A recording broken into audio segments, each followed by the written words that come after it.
Hello friends, welcome to my YouTube channel self learning in Sanskrit. आज मैं आपको कारक प्रकरण के पार्ट 3 में कर्ता कारक के बारे में बताने जा रही हूँ। इससे पहले मैंने धातु रूप और शब्द रूप के अर्थ आपको बताए थे और कारक के सभी रूपों के चिन्ह और पहचान बताए थे। तो अगर आपने पार्ट 1 और पार्ट 2 नहीं देखा है तो जरूर देख ले, जिससे आपको आगे समझने में आसानी होगी। तो चलिए आपको कर्ता कारक के बारे में बताती हूँ। तो देखिए यहाँ पर कर्ता कारक है।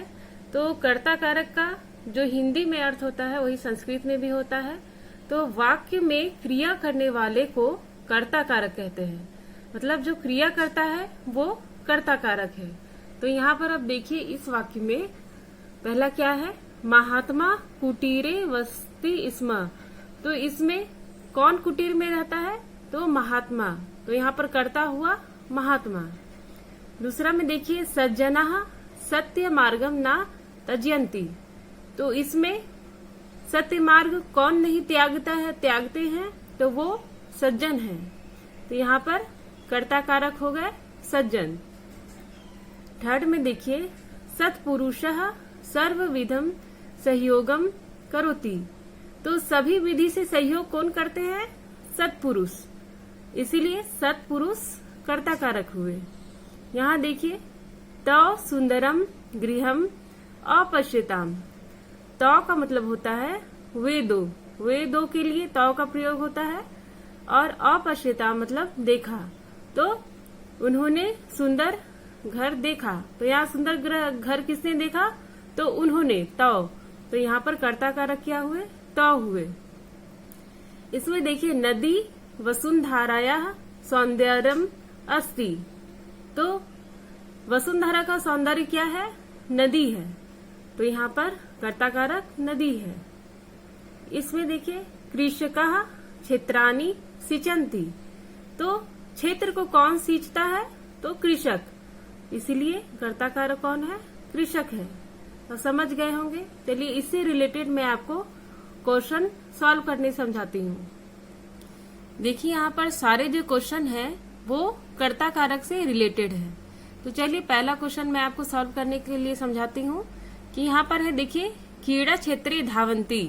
तो तीनों में से कौन सा सब्जेक्ट होगा इसमें, वो हमें पता करना है। तो सबसे पहले हम धातु रूप देखते हैं।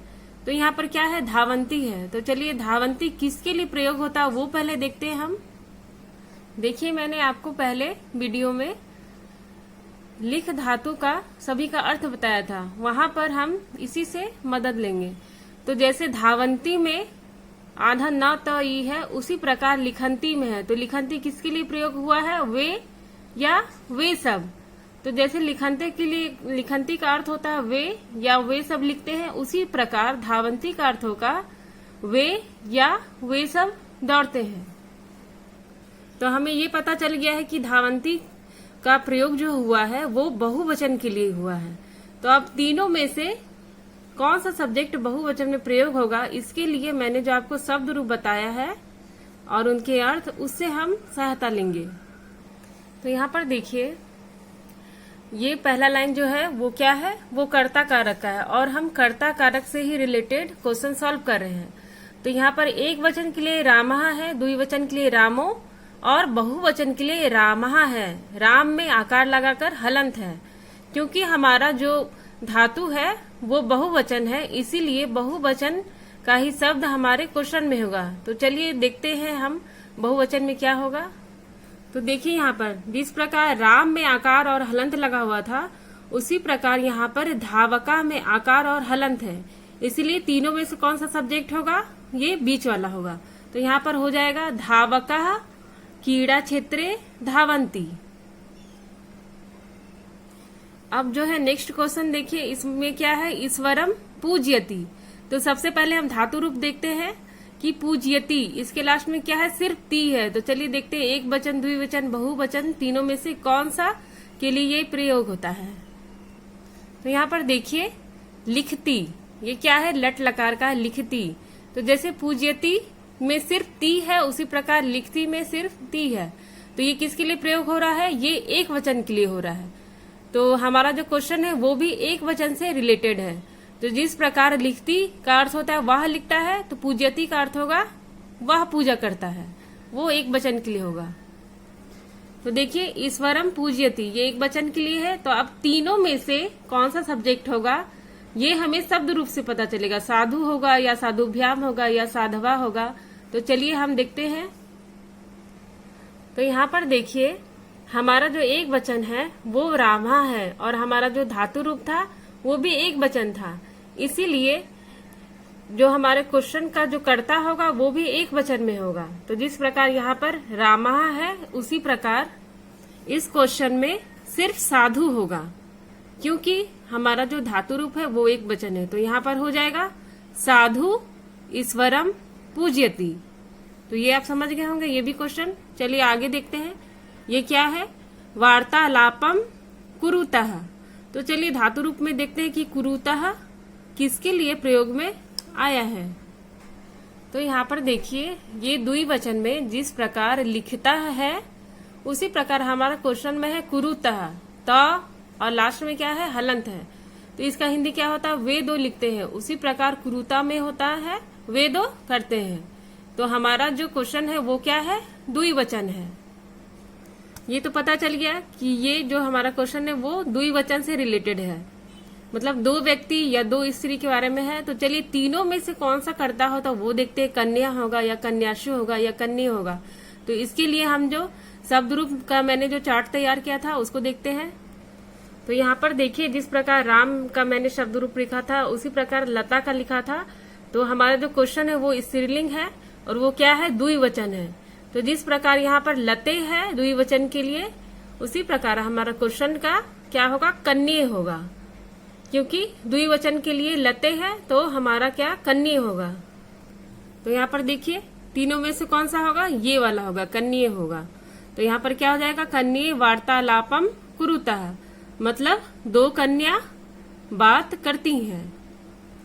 अब नेक्स्ट जो है वो क्वेश्चन देखते हैं क्या होगा, पुस्तकम पठामह। तो पहले धातु रूप देखते हैं, पठामह किसके लिए प्रयोग हुआ है वो पहले देखते हैं। तो यहाँ पर देखिए लट लकार का जो है उत्तम पुरुष का बहुवचन क्या है, लिखामह है, म में हलंत है। उसी प्रकार हमारा क्वेश्चन में क्या था, पठामह। तो लिखामा का अर्थ होता है हम सब लिखते हैं, उसी प्रकार पठामा का अर्थ होगा हम सब पढ़ते हैं। तो हमारा क्वेश्चन क्या है, उत्तम पुरुष का बहुवचन है। तो यहाँ पर देखिए पुस्तकम पठामा मतलब बहुत सारे व्यक्ति पुस्तक पढ़ते हैं। तो अब ये तीनों में से क्या होगा, तो पहले हम इन तीनों का अर्थ जान ले। वयम का अर्थ होता है हम सब, ते का अर्थ होता है वे दो, और त्वम का अर्थ होता है तुम। तो हमारा जो धातु रूप था वो क्या था, बहुवचन था। तो हमारा जो कर्ता होगा वो भी बहुवचन में होगा। तो क्या वयम का क्या अर्थ था, हम सब। तो यहाँ पर क्या हो जाएगा, वयम हो जाएगा। तो वयम पुस्तकम पठामा, हम सब पुस्तक पढ़ते हैं। अब नेक्स्ट क्वेश्चन देखिए क्या होगा, चित्रम रचयति। तो रचयति में जो धातु रूप है वो किसके लिए प्रयोग हुआ वो पहले देखते हैं। देखिए यहाँ पर लट लकार का जो है प्रथम पुरुष का एक वचन क्या है, लिखती है। तो उसका अर्थ क्या होता है, वह लिखता है। उसी प्रकार रचयति का अर्थ होगा वह लिखता है। तो ये किसके लिए प्रयोग हुआ है, एक वचन के लिए। तो हमारा क्वेश्चन भी क्या है, वो एक वचन के लिए है। ये तो पता चल गया कि ये एक वचन के लिए है। अब तीनों में से कौन सा करता होगा वो देखते हैं, चित्रकारः होगा या चित्रकारो होगा या चित्रकारे होगा वो देखते हैं। तो यहाँ पर देखिए कर्ता कारक का जो एक वचन है वो राम में सिर्फ हलंत है, इसीलिए हमारा जो क्वेश्चन का आंसर होगा वो भी सिर्फ सब्जेक्ट में हलंत लगा हुआ होगा। तो देखिए यहाँ पर चित्रकार में सिर्फ हलंत है, तो इसका मतलब हमारा जो आंसर होगा चित्रकार होगा, ना ही चित्रकारो चित्रकारे ये दोनों नहीं होगा। तो यहाँ पर हो जाएगा चित्रकारः चित्रम रचयति, चित्रकार चित्र रचता है। तो आप सभी क्वेश्चन अच्छे से समझ गए होंगे। तो कर्ता कारक जो है वो आप धातु रूप और शब्द रूप मैंने जो पहले बताया है वो जरूर आप याद कर ले, पढ़ ले, जिससे आपको क्वेश्चन सॉल्व करने बहुत ही आसानी होगी। नेक्स्ट क्वेश्चन में मैं आपको कर्म कारक के बारे में बताऊंगी। और अगर आपको मेरा ये वीडियो पसंद आए तो मेरे वीडियो को लाइक और मेरे चैनल को सब्सक्राइब करना ना भूलें। Thank you.